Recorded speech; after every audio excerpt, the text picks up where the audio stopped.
Welcome to today's mobile edition of Fitness D TV. Today we are going to be talking about which is better, longer workouts or shorter workouts. And the short, simple answer to that question is it depends really what you're trying to do, what you're trying to accomplish, what your goal is. This is often the case. If you are going to be participating in some sort of an endurance event, like a half marathon or a marathon, or some sort of a really long bike ride or swim or something like that, then obviously you have to train for that type of event. You know, you can't train for a marathon by only running 2 miles at a time. There's going to come a time when you need to start stepping it out and running for longer periods of time. So, but that's an endurance event. It's specifically designed to cover a certain distance, 26.2 miles to be exact, if you're talking about a marathon, but it could be swimming, it could be bicycling, you know, whatever.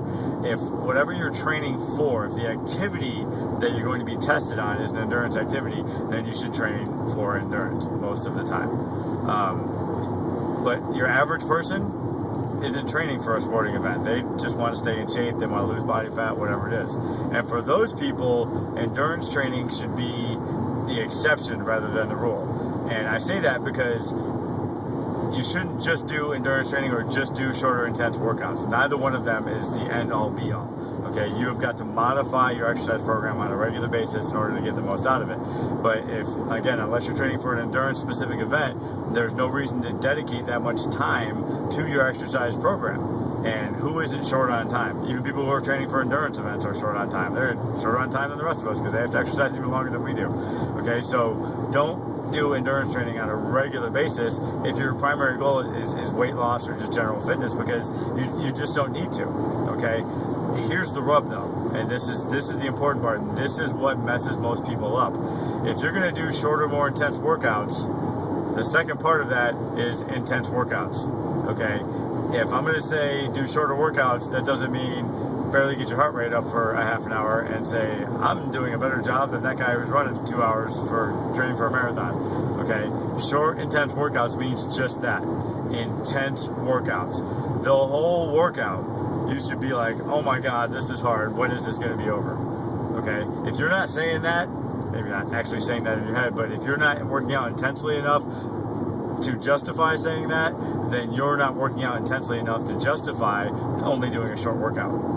Okay, there is this gap between short, really intense, effective workouts versus longer endurance workouts that are also equally effective for what you're training for.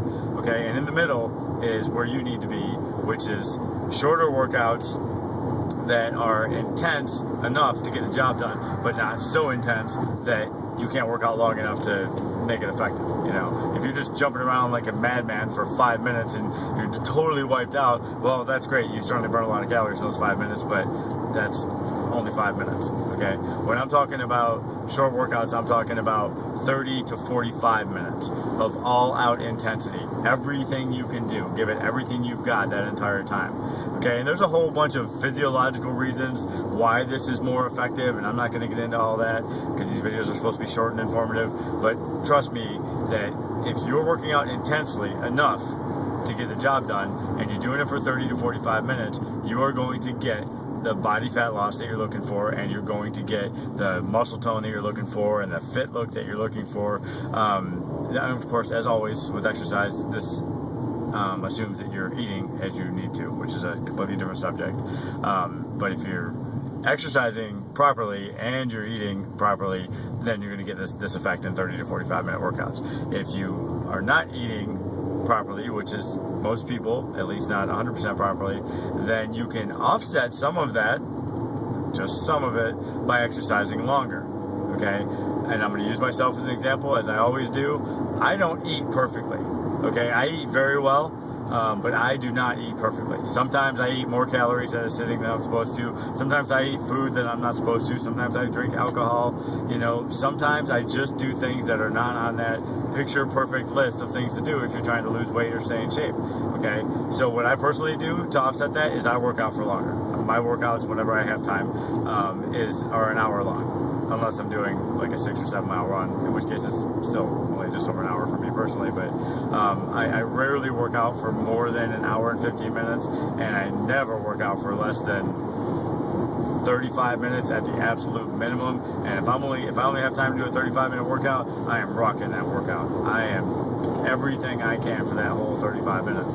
So the bottom line answer is, if your goal is just to lose weight and get in shape and have a good level of health and fitness, shorter workouts are going to get it done for you. But if your nutrition is not 100% in line with your goals, and be honest with yourself about whether or not that's the case, then don't go towards the 30-minute side of the shorter workouts. Go towards the 45 to 60-minute side and make them just as intense though, because an intense workout, 15 more minutes, makes a huge difference, not only in the total calorie burn during that workout, but also in the residual calorie burn that you get from the effects of that workout later on down the road. Okay, so if you're an endurance runner, some sort of an endurance athlete, then you should definitely train to that.